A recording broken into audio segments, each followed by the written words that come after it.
When I go on fieldwork, I have a very specific project I want to do.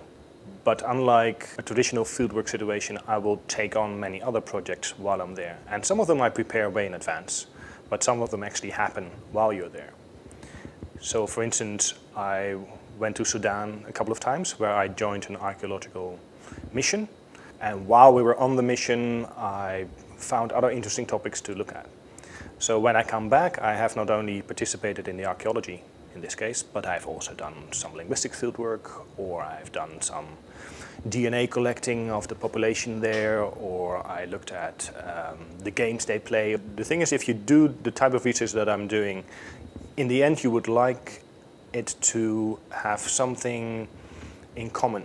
So you explore all these topics that you find, but the purpose is to actually find something that connects many things that will now lead to something more. So if I explain to my colleagues what the common thread is, I will always explain the research questions that these things may have in common. The main one would probably be cultural transmission. So how does one element of a culture get to another? That goes with writing systems, it goes with games, they travel across linguistic borders, across cultural borders. That is a very powerful theoretical theme that seems to thread through all the things that I'm doing. When I'm looking at games that are playing today, I'm also looking at games that have played in antiquity, and I try to make the connections, see if there are similar processes going on. I don't make a distinction between doing modern research on the modern people or research on people living in antiquity. When I look at games that people play today, many of the games they play today have a long history and sometimes have been played exactly the same for hundreds of years. That creates questions. Well, how can that stay the same for such a long time? And that's what you can study then.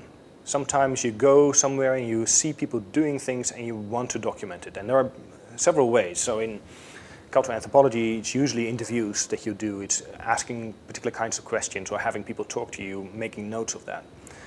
You can use film. I use photography quite a bit, so I get a setting in which people are playing, for instance, or the architecture can be documented that way.